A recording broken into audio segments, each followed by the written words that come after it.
Hello guys, welcome back to mister 3G vlogs. మరొక వీడియోలో మీ అందరికీ స్వాగతం సుస్వాగతం. నా పేరు త్రినాథ్. నేను ఇండియన్ రైల్వేలో టెక్నీషియన్ గా వర్క్ చేస్తూ ఉన్నాను. Guys, finally RRB group D 2026లో మొదటి నోటిఫికేషన్ అయితే వచ్చేసింది. ఓకేనా, ఇది వచ్చేసి 2025లో వచ్చిన లాస్ట్ నోటిఫికేషన్. సో 2026లో మొదటి అప్లికేషన్ అన్నమాట. ఓకేనా, ఇది గుర్తుపెట్టుకోండి, కన్ఫ్యూజ్ అవ్వకండి. ఓకే, సో 2026లో అప్లికేషన్ చేసుకోబోతున్న మొదటి post RRB group D. Okay, total ఎన్ని పోస్టులు ఉన్నాయంటే కనుక 22,000 పోస్టులకి అప్లికేషన్స్ అయితే మీరు పెట్టుకోవచ్చు. చూడండి, ఇక్కడ అప్లికేషన్ ఓపెనింగ్ డేట్ వచ్చేసి జనవరి 31 నుంచి స్టార్ట్ అవుతుంది. అఫీషియల్గా లెటర్ అయితే రిలీజ్ చేసేసారు. ఈ లెటర్ వచ్చేసి నేను మన మిస్టర్ రైల్వే లైఫ్ టెలిగ్రామ్ గ్రూప్లో పెట్టేశాను, చెక్ చేసుకోవచ్చు. క్లోజింగ్ డేట్ వచ్చేసి మార్చి 2వ తారీఖు వరకు ఉంది. ఓకేనా, మార్చి 2వ తారీఖు క్లోజింగ్ డేట్ అన్నమాట. ఆన్లైన్ అప్లికేషన్ వెబ్సైట్ నేమ్ వచ్చేసి rrbapply.gov.in. సేవ్ చేసుకొని ఉంచుకోండి. ఓకే, ఈ వీడియోలో చాలా డౌట్స్ అయితే మీకు క్లియర్ చేయబోతున్నాను. లైక్ కాస్ట్ సర్టిఫికేట్ గురించి చాలా మందికి డౌట్ ఉంది కదా, అది కూడా ఈ వీడియోలో మనం క్లియర్ చేద్దాం. ఓకేనా, so okay, RRB group D level 1లో వస్తుంది. ఓకేనా, సో స్టార్టింగ్ శాలరీ వచ్చేసి 18,000. ఇది వచ్చేసి ఓన్లీ బేసిక్ పే అన్నమాట. మిగతా అలౌన్సెస్ అన్ని కలిపి శాలరీ వచ్చేసి ఒక 35,000 వరకు వెళ్తుంది. ఓకేనా, ఇది starting salary. Okay, so age as on January 1, 2026 వరకు మీ ఏజ్, మీరు అన్రిజర్వ్డ్ క్యాండిడేట్ అయితే కనుక 18 నుంచి 33 సంవత్సరాలు. ఓబీసీ నాన్ క్రిమిలియర్ అయితే కనుక 18 సంవత్సరాల నుంచి 36. అలాగే ఎస్సీ ఎస్టీ క్యాండిడేట్స్ కి 18 సంవత్సరాల నుంచి 38 సంవత్సరాల ఏజ్ రిలాక్సేషన్ ఉంటుంది అనమాట. కాస్ట్ సర్టిఫికేట్ గురించి చాలా మందికి డౌట్ ఉంది. సింపుల్ గా అర్థమయ్యేలా మీ అందరికీ చెప్తాను. అర్థం అవ్వకపోతే కనుక సపరేట్ గా ఒక వీడియో చేసి పెట్టేస్తాను. ఓకేనా, ఇందులో అర్థం అయిపోతుంది మీకు. చూడండి, మీ కాస్ట్ సర్టిఫికేట్ ముఖ్యంగా ఓబీసీ వాళ్ళు ఎవరైతే ఉన్నారో, అలాగే ఈడబ్ల్యూఎస్ కూడా ఉన్నారు కదా, యూఆర్లో ఈడబ్ల్యూఎస్ వాళ్ళు కూడా ఉన్నారు కదా, వీళ్ళు 1 year లోపు మీది ఉండాలి. ఓకేనా, ఇప్పుడు ఫైనాన్షియల్ ఇయర్ ఎప్పటి నుంచి స్టార్ట్ అవుతుంది? 1 April to 31 March కదా, అంతే. 1 April to 31 March వరకు ఉంటుంది. కాబట్టి మీ సర్టిఫికెట్ కూడా ఈ డేట్ లోపు ఉండేటట్టు చూసుకోండి. ఓకేనా, ఇప్పుడు క్లోజింగ్ డేట్ ఇది. ఓకే, అప్లికేషన్ క్లోజింగ్ డేట్ వచ్చేసి March 3 అన్నమాట. సో మీ సర్టిఫికెట్ కూడా ఈ లోపు ఉండేటట్టు చూసుకోండి. ఓకేనా, 2026 March 2026 లోపు ఉండేటట్టు మీరు చూసుకుంటే బాగుంటుంది అన్నమాట. సో ఫైనాన్షియల్ ఇయర్ వచ్చేసి 1 April to 31 March వరకు ఉంటుంది. కాబట్టి సర్టిఫికెట్ కూడా మీది ఈ లోపు ఉంటే చూసుకోండి. ఇప్పుడు ఏంటంటే, ఇప్పుడు మీది 1 April కన్నా ముందు ఉంటే కనుక అది వ్యాలిడేషన్ అనేది ఉండదు. ఓకేనా, సో అదన్నమాట. ఇది మీరు అర్థం చేసుకుని 1 year లో మీది లేకపోతే కనుక రినివల్ త్వరగా చేయించుకోండి. ఈ డేట్ లోపు రినివల్ చేయించుకోండి.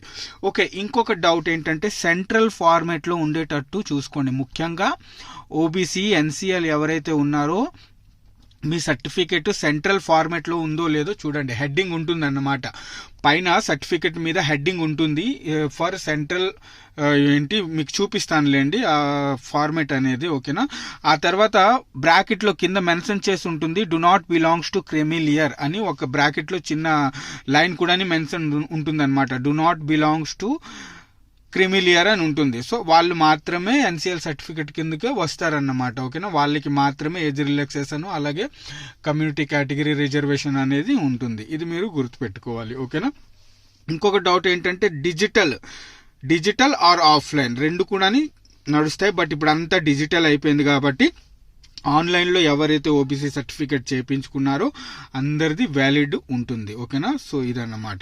కాకపోతే 1 year లోపుది ఉండేటట్టు మీరు చూసుకోండి. అలాగే సెంట్రల్ ఫార్మాట్లో ఉందా లేదా అనేది ఒక్కసారి తప్పకుండా చెక్ చేసుకోండి. ఒకవేళ సెంట్రల్ ఫార్మాట్లో లేకపోతే కనుక త్వరగా మీరు వెళ్ళి ఎక్కడైతే మీ ఓబీసీ సర్టిఫికేట్ ఈ సేవ ఎక్కడైతే మీరు రెడీ అవుతుందో అక్కడికి వెళ్ళి, సార్ ఇలా సెంట్రల్ గవర్నమెంట్ ఉద్యోగాలకి అప్లికేషన్ పెట్టుకోవడానికి నా certificate OBC certificate central format లో కావాలి అంటే గనుక వాళ్ళు మీకు ఇచ్చేస్తారన్నమాట.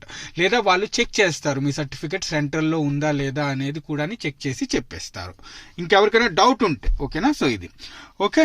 అలాగే ఎవరి వద్ద అయితే ఇప్పుడు కొత్త రూల్స్ అయితే వచ్చేసాయి, అది మీకు సింపుల్ గా అర్థమయ్యేలా చెప్తున్నాను. కాస్ట్ సర్టిఫికెట్ కి సంబంధించి ఇప్పుడు ఈ యుఆర్ అన్రిజర్వ్డ్ క్యాండిడేట్స్ ఎవరైతే ఉన్నారో వాళ్ళందరూ ఈ 22 ఇప్పుడు వేకెన్సీ ఉన్నాయి కదా, ఇందులో యుఆర్ పోస్టులు ఎన్ని ఉంటే ఆ యుఆర్ పోస్టులకే వాళ్ళు అప్లికేషన్ పెట్టుకుంటారు. అలాగే ఓబీసీ వాళ్ళు యుఆర్ పోస్టులతో పాటు వాళ్ళ పోస్టులకి కూడా అప్లికేషన్ పెట్టుకోవచ్చు. అలాగే ఎస్సీ ఎస్టీ వాళ్ళు వాళ్ళ పోస్టులతో పాటు యుఆర్ పోస్టులకి కూడా అప్లికేషన్ పెట్టుకోవచ్చు.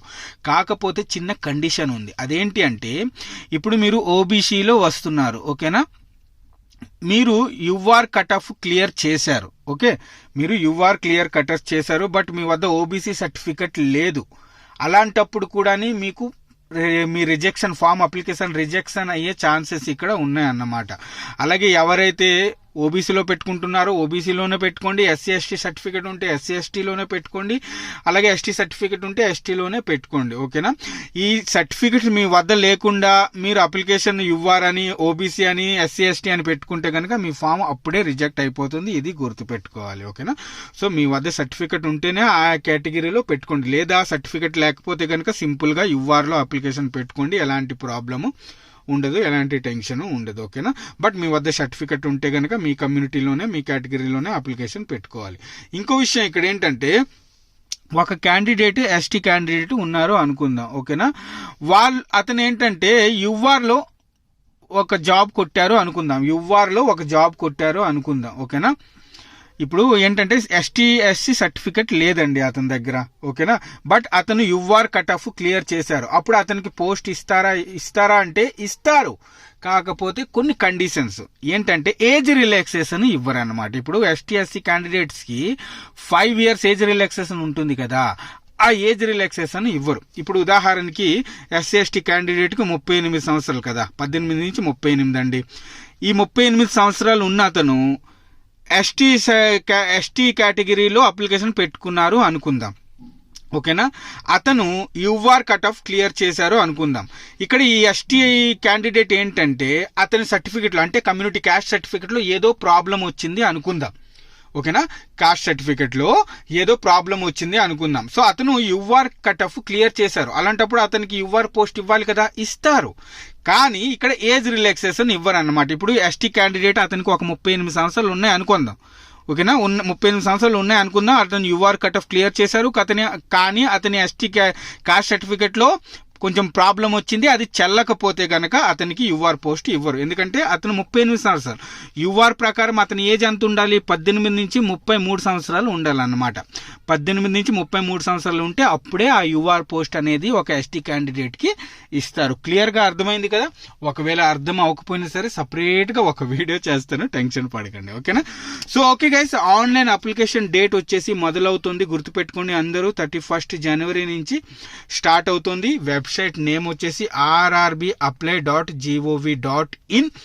అండ్ పోస్ట్ ప్రిఫరెన్స్ గురించి అన్న ఒక వీడియో చేయండి అన్న అని చెబుతున్నారు. నేను తప్పకుండా పోస్ట్ ప్రిఫరెన్స్ కి సంబంధించి సపరేట్ గా ఒక వీడియో చేసి పెట్టేస్తాను. 1 week ముందే పెట్టేస్తాను, ఓకేనా. ఇప్పుడు కొంచెం టైం కుదిరితే నేను చేసి పెట్టేస్తాను 1 week ముందే. ఇక్కడ ఇంకొక విషయం ఏంటంటే మళ్ళీ చెబుతున్నాను, మీ ఓబీసీ సర్టిఫికేట్ 1 year లోపు ఉందా లేదా చెక్ చేసుకోండి. అలాగే అన్ని ఓబీసీ ఎస్టీ ఎస్సీ క్యాండిడేట్స్ ఎవరైతే ఉన్నారో రైల్వే ఇచ్చిన ఫార్మేట్ లో మీ సర్టిఫికెట్ మ్యాచ్ అవుతున్నాయా లేదా చెక్ చేసుకోండి. ఎందుకంటే తర్వాత అప్లికేషన్ పెట్టుకున్న తర్వాత డైరెక్ట్ రిజెక్షన్ అయిపోతే కనుక ఇబ్బంది పడతారు. అర్థమవుతుందా. ఉదాహరణకి ఇప్పుడు ఓబీసీ మీరు పెట్టుకున్నారండి, ఓకేనా. ఓబీసీలో ఏంటంటే ఒక లైన్ ఉంటుంది, he do not belongs to creamy layer అని ఒక బ్రాకెట్ లో ఒక పాయింట్ మెన్షన్ చేసి ఉంటుంది. అది ఉందా లేదా చూసుకోండి. అది ఉంటేనే మీరు ఓబీసీ కమ్యూనిటీలో అప్లికేషన్ పెట్టుకోగలుగుతారు, లేదంటే పెట్టుకోరు అన్నమాట. అప్లికేషన్ జనరల్లోనే పెట్టుకోవాలి. ఇది గుర్తుపెట్టుకోండి. సో ఓకే, మరి ఇంకా వీడియో ఏమైనా ఉంటే కనుక నేను తప్పకుండా పోస్ట్ ప్రిఫరెన్స్ కి సంబంధించి ఒక వీడియో పెడతాను. అండ్ అలాగే కాస్ట్ సర్టిఫికేట్ కి సంబంధించి ఇంకా డౌట్స్ ఏమైనా ఉంటే కనుక కింద కామెంట్ చేయండి. నేను ఓన్లీ కాస్ట్ సర్టిఫికేట్ కి సంబంధించి ఒక వీడియో అయితే సపరేట్ గా మీ అందరికీ అర్థమయ్యేలా ఫార్మాట్స్ చూపించి మరి ఒక వీడియో అయితే నేను చేస్తాను, ఓకేనా. అలాగే ఇంకొక సజెషన్ అందరికీ నేను ఇవ్వాలనుకుంటున్నాను. అదేంటంటే గైస్ చూడండి, సేఫ్ జోను డేంజర్ జోను అని ఏమీ ఉండదు. అండ్ అలాగే కట్ ఆఫ్లు చూసి ఎప్పుడు అప్లికేషన్ పెట్టుకోకండి. అరే ఈ జోన్లో తక్కువ కట్ ఆఫ్ ఉంది అక్కడ పెట్టుకుంటాను, అలా ఎప్పుడు పెట్టుకోవద్దు. ఎందుకంటే ఏ జోన్లో ఎప్పుడు కట్ ఆఫ్ ఎక్కువ ఉంటుంది, ఏ జోన్లో ఎప్పుడు కట్ ఆఫ్ తక్కువ ఉంటుంది అనేది ఎవ్వరూ చెప్పలేరు. సో నా సజెషన్ ఏంటి అంటే కనుక మీ హోమ్ జోనే పెట్టుకోండి, ఓకేనా. మీరు శ్రీకాకుళం వైపు పలాస వైపు ఉంటే కనుక భువనేశ్వర్ పెట్టుకోండి, అటువైపు సికింద్రాబాద్ విజయవాడ ఇవన్నీ ఉంటే కనుక మీరు సికింద్రాబాద్ పెట్టుకోండి అబ్బా. ఎందుకంటే హోమ్ జోన్ అప్లికేషన్ పెట్టుకుంటేనే మంచిది. మీకు చదివే సత్తా ఉంది, ఎగ్జామ్ క్లియర్ చేసే సత్తా ఉంటే కనుక హోమ్ జోన్లోనే పెట్టుకోండి. ఎక్కడో దూరంగా వెళ్ళి గ్రూప్ డి ఉద్యోగం చేసే బదులు ఇంటికి దగ్గరలో ఉద్యోగం చేయండి, లైఫ్ లాంగ్ హ్యాపీగా ఉంటారు. ఇది మీరు గుర్తుపెట్టుకోండి, ఓకేనా. సో అప్లికేషన్ చేసేటప్పుడు మిస్టేక్ అస్సలు చేయకండి, హోమ్ జోనే అప్లికేషన్ పెట్టుకోండి. సేఫ్ జోన్, డేంజర్ జోన్ అంటూ ఏమీ లేదు. కట్ ఆఫ్లు చూసి అస్సలు అప్లికేషన్స్ పెట్టుకోవద్దు, ఓకేనా. మోసపోకండి. మీరు మీ ప్రిపరేషన్ బాగుంటే కనుక హోమ్ జోన్ మాత్రమే అప్లికేషన్ పెట్టుకోండి, ఓకేనా. ఇది ఓకే. మరి ఉంటాను నెక్స్ట్ వీడియోలో మళ్ళీ కలుస్తాను. అంతవరకు సెలవు, బాయ్, జై హింద్.